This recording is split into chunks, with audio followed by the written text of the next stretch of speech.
the field to the studio to your eyes and ears, we are back. The 816 hour. Me and Carter. Carter, nothing beats that Victory Tuesday. I hope you got to get your pumpkin latte, Spooktober vibes. Carter, after that game last night, Chiefs Raiders, Monday Night Football. How'd you feel? How you feeling? What's up, guy? Pretty sure I almost had to call an ambulance because my heart was racing that whole game. It was getting scary towards the end. Pretty sure I died in the first quarter. I'm not entirely sure what happened. Rough first quarter. Tale of two halves for the whole game. Yeah.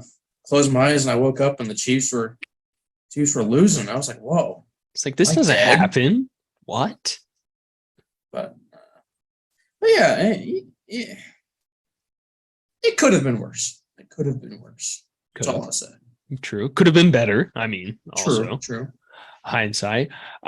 Quickly, before we jump into talking the game, just going to breeze through the notes, or the injuries, I'm sorry. Brian Cook, he had a concussion, left the game. It's a possibility he's missing Buffalo coming to town next week. That's a big hit to that secondary. Frank Clark, he left in the third quarter with a sickness. Still just trying to figure out when Frank Clark's going to get 100% healthy, when that stomach bug, whatever he's dealing with, is going to get away. I know this offseason, me and Keegan got to catch up with Frank at training camp. He said he was feeling fully healthy, excited for this year. It was looking like he was fully healthy on the field, so that was exciting. So not exciting to see Frank leave with the sickness, but Rashard Fenton, he left with cramps, and Chris Lamons, he had a right hip injury that was nagging him.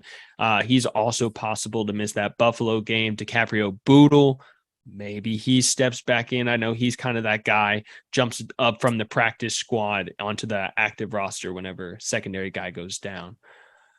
But those are the injuries I got. Obviously, hopefully, Harrison Butker, maybe he's coming back this week, ramping up practice, getting that ankle right. Fingers crossed, especially. But hey, I mean, that brings me to my first point. Matthew Wright. I mean, yes, he missed that 41-yard kick in the first quarter. It happens. 59 yards. Chiefs record. Longest kick in franchise history, 59 yards going into half as time expired. He went 3 for 3 on extra points, obviously 1 for 2 on the kicks, missing that one from 41. Then he got bailed out on that. Was it a 49-yarder? Call it defensive holding on the Raiders. So gave the Chiefs first down, kept that drive alive. Carter, I know you were nervous every time Matthew Wright lined up to make a kick. We might as well have just gone for it on fourth down. I'm surprised. It was scary. I'm surprised you didn't get a call to go kick for the Chiefs after, I know. After he missed that second one, oh my. I was furious. Guys make it look hard. I know it's not easy, but Carter was you're ready professional making millions of dollars, and you're making it look hard. It's just, I don't know. At the end of the day, it's your job. I'd rather have Justin Reed out there, and at least there's an excuse for Justin Reed to miss a field goal, so that he's not a kicker. But I can respect them. I can respect that. So moving off that, Chiefs obviously won the game 30-29. They were down 0-17 at one point in the first quarter. Outscored the Raiders 20-9 in the second half. I mean, like me, Carter, and Keegan talked about in the first Chiefs preview against the Raiders, that came out yesterday. Patrick Mahomes against the Raiders. The dude, 8-1 in his career, went 29 of 43, 292 passing yards. Four touchdowns. Patrick Mahomes ran the ball as well, 4 rushes for 28 yards.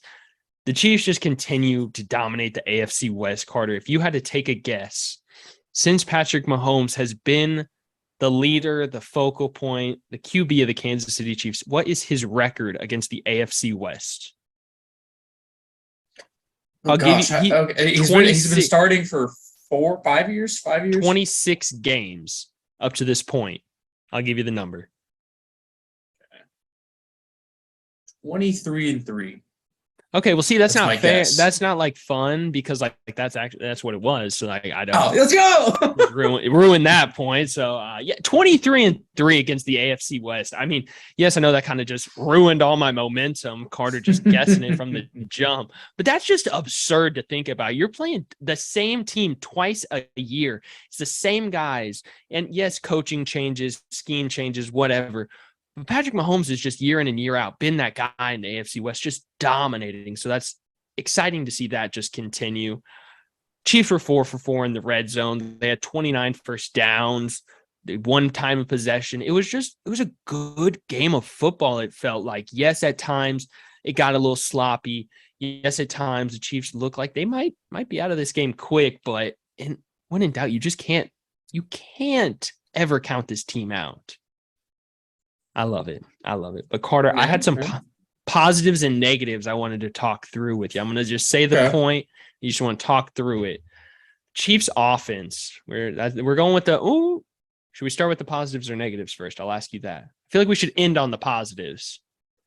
Yeah, let's go negatives first. Keep the vibes high. So the concerns that I had, the cornerback position. I really thought Davante Adams, I think he's a great wide receiver. Maybe going to get suspended after he pushed that guy. You can't be doing that, Davante. You're a grown man. What are we doing? Did you see that? Mm-mm.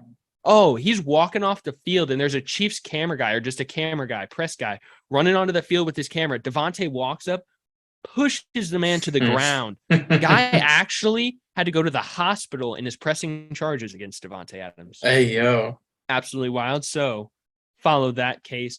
Yes, Davante Adams is a great wide receiver on the field, but man, the cornerbacks just look like they were out of position. Jalen Watson, yes, he had that rough call in the end zone, kind of. Maybe I get it. You trying to make a play, not let Davante get a touchdown. I get that. But Rashard Fenton, 2 back-to-back, you're not turning your head. You're not looking at the ball. Just blatant pass interference calls where you're just getting outplayed. Outside of L'Jarius Sneed, yes, there is a couple bright spots, young core, but I need something. Trent McDuffie, he's supposed to come back. There's a chance he comes back against Buffalo. Carter, how did you feel secondary cornerback position wise? It's kind of what we expected, to be honest. We got like a lot of first and second year guys in that starting role in the cornerback spot, but it's kind of how the Chiefs' defensive scheme has been. We're okay with you beating us deep down the field, or just don't let you beat us up front and close. And I think that's just going to happen, especially when they get matched up against the top 3 wide receiver in the league. Very true. Very true. Hard task for sure. For a rookie to cover one of the best guys for a seventh round rookie. Gosh, yeah, it's true. I know this like off season, I heard one take and it's stuck with me ever since. Brett Veach doesn't value positions like that. He's not going to go out and spend top tier money on like Charvarius Ward last year. He got a bag going to San Francisco. Brett Veach said, hey, go get your bag, man. We've seen in years past, Marcus Peters, they traded him before giving him the big contract. They don't value that position. Like you said, they'll allow you to beat you in some aspects, but they're going to put money where money's needed. And that's guys like Patrick Mahomes, Travis Kelce, Chris Jones. And that takes me to my next concern, the offense. It took a while to get going. First 3 drives, punt, missed field goal, punt. Those 2 punts, 3 and outs. So your first 3 drives, you get going that second drive a little bit, but then everything's taken out of your sail, missed that field goal. Versus Buffalo, I don't think you can really afford 3 straight drives with 0 points coming out of it, especially with how not bad. I don't think the Chiefs defense played bad by any means in this Raiders game because the Raiders are a good team. I think that they can be a very competent team, especially on offense. But against Buffalo, I really don't think you can have that slow start on offense. Carter, does the offensive just taking a while to get going? Does that concern you at all? No, I'm not worried about it. Speaking of Buffalo, I mean, a couple weeks ago, they're one of the top offenses, but a couple weeks ago, when they played the Ravens, they didn't score a point in the first half, I think. Is that right? They 21-0'd in the first half, but then they came out in the second half on fire. So I think with Patrick Mahomes and the Chiefs offense, as long as they get going at some point, there's no stopping that offense. I love it. That you couldn't have spot you 21 points, and the Chiefs take it right back within the quarter. Couldn't have said it better. I mean, point blank, period. My last guy that I have concerns about, and you're going to like it for the fantasy aspect, but Clyde Edwards-Helaire. It's weird to say his name after last week. We were praising Clyde. I know on the preview last night, me, you, and Keeg was just Clyde, big Clyde game. 19 carries for 92 yards last week against Tampa Bay. Last night, 9 rushes for 15 yards, only 1.7 yards a rush. He did get it going a bit in the passing game like he always does, 3 receptions for 20 yards. But the Chiefs have shown their offense is best whenever they're able to run the ball effectively and run the ball well. There's a lot of question marks with Clyde in the past couple of years. Is he that guy? Was he worth the first round pick? Did Patrick Mahomes, was he wrong about this pick? Just straight up point blank, period. It was nice to see Clyde have a big game 2 weeks ago. I really want to see him just build off of those rushing performances. Are you worried about Clyde at all? Do you think, I know Jarek, he had the 8 rushes for 53 yards. He looked more of a, not better back, but he looked more electric last night for sure. I know Isaiah, he only had 1 rush. Do you look other places if the rushing game, Clyde still has question marks?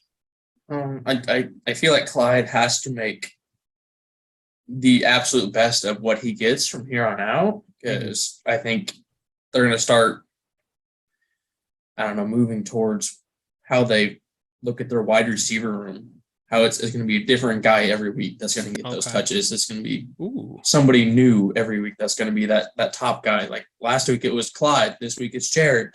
Next week maybe it's Isaiah. I haven't thought of it like that. I love the way you looked at that. It was a great take. I mean, that brings me to my first positive for the Chiefs offense. When it's on, there's no stopping this Chiefs offense. 9 different players caught a pass last night. 5 different players ran the ball last night. As Carter just said, every week, if they can get to the point where you just don't know what's coming.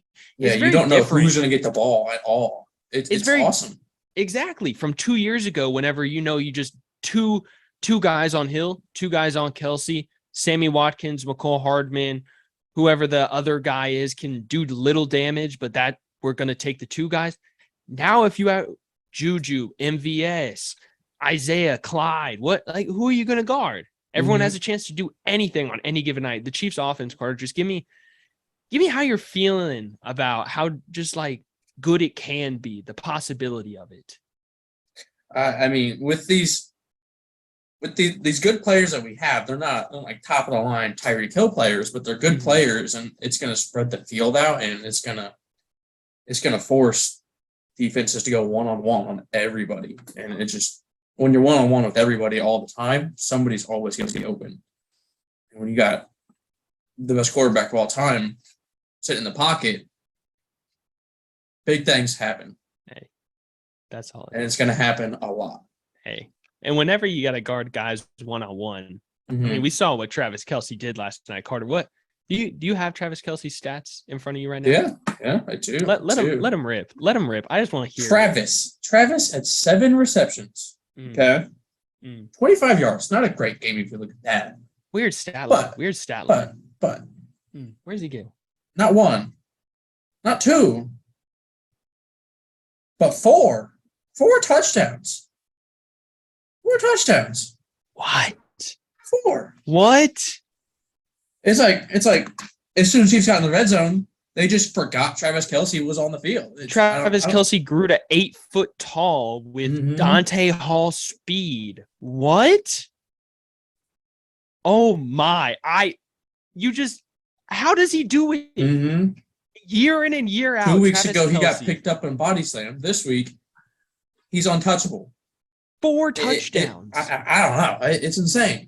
I just don't get it. He's the best tight end to ever do it. There is not.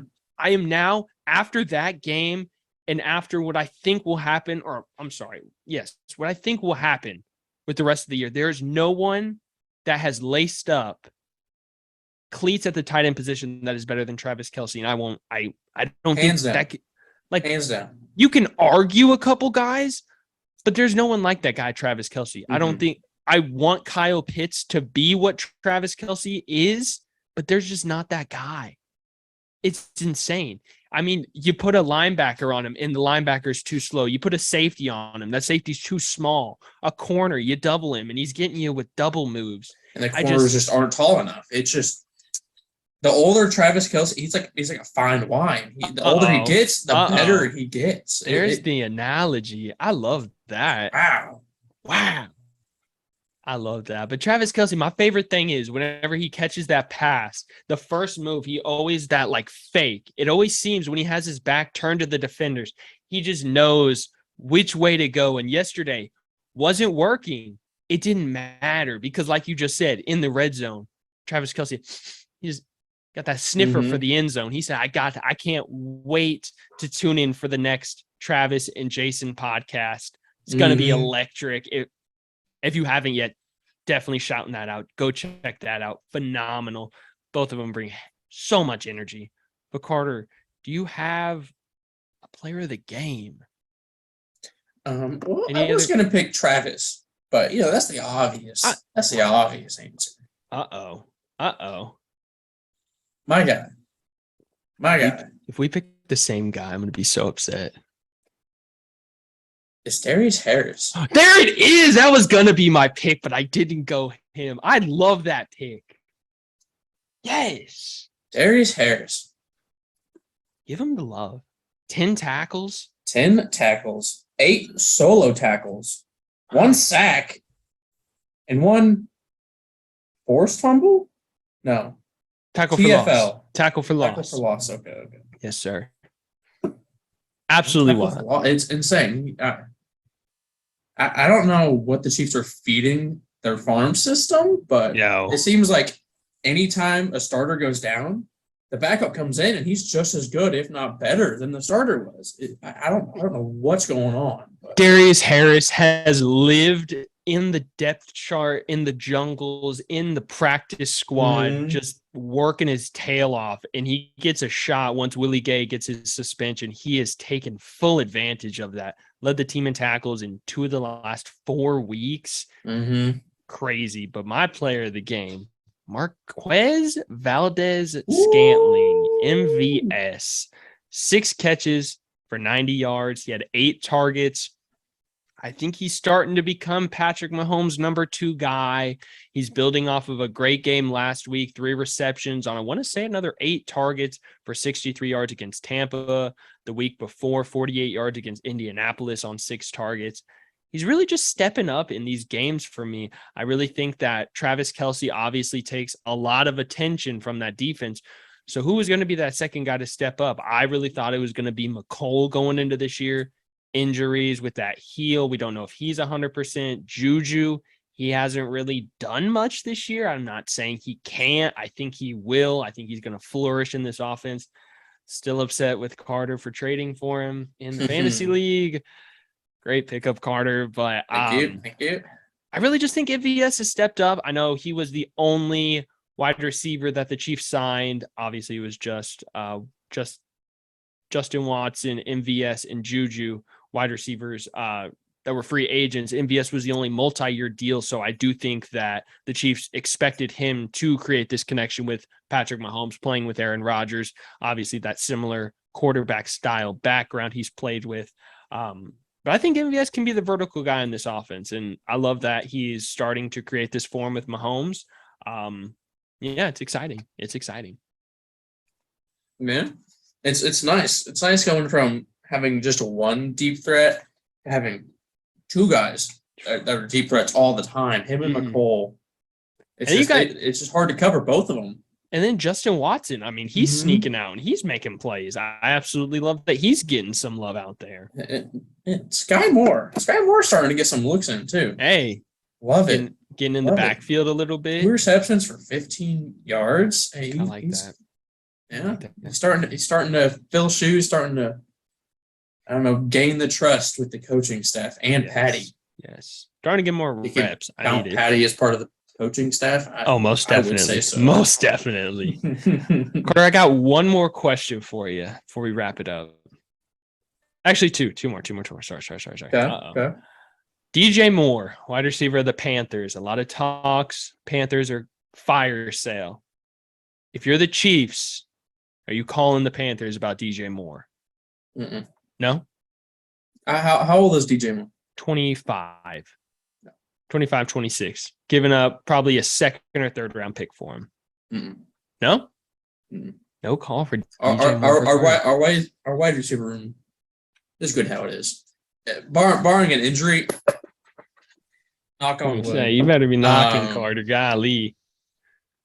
Yeah, I don't think there's any room for him. I think if we trade for him, he's not going to be content with the amount of looks that he's going to be getting. I respect that. I personally slot in at the number 2/number 3 wide receiver spot. So yeah, he'd probably run the 3 2 or 4 target for Patty. He'd probably run the 2 outside MVS, allow Juju to continue in that slot role. You take snaps away from Sky Moore and Justin Watson, obviously. For me personally, I make the call just in the aspect of I think DJ Moore might put your offense over the top even more. And I'm always here for making your offense better and your team better as a whole. But last question, Carter, give me one word, one answer. How are you feeling going into this Buffalo game? One word. Describe it all. Confident. Confident. Confident. He used it. If I had to pick one word, perplexed. Big words, fancy words. Hey, it came to the brain. I threw a lifeline out there. Thankfully, I had something pop out. But Carter, obviously, Chiefs at top of the AFC West. It's a great time to be listening to the A1 6-hour podcast, being in Kansas City. You got anything else, man? No. Chiefs are here. Chiefs are on top. 4-1, baby. Shout out the socials. Yeah, hit us up on Instagram. Got to. The Twitters. Got to. The Facebooks. We're there. The TikToks. Yes, sir. At the Snapchats. No Snapchats. Hey, no Snapchats yet. Maybe who knows in the future? Hit us up. Big Cartel / A1 6-hour for some sick, awesome merch. Spooktober season is upon us. If you guys haven't seen, obviously the Michael Myers mask, Benny. Chiefs have scary in the background over there. Chiefs are undefeated since Benny has came back to the 816 hour. I just want to make a mark. Knock on wood. But shout out Benny, shout out Carter. Thank you for coming, sitting on this podcast. Like he said, hit us up on all the socials, YouTube, subscribe, hit the bell notifications. Wherever you listen to your podcast. Rate 5 Spotify, stars. Amazon, Apple Music. All of it. Hit us up. Follow, ring the bell. Come on. Rate 5 stars, unsubscribe, resubscribe, the weird stuff that helps the algorithm. Comment just the alphabet, whatever. Hey, I need it. Give us a prediction for the Chiefs-Bills game. Carter, next time I'm talking to you, Chiefs-Bills preview. You ready? Oh, yeah. We out? We're out. Peace.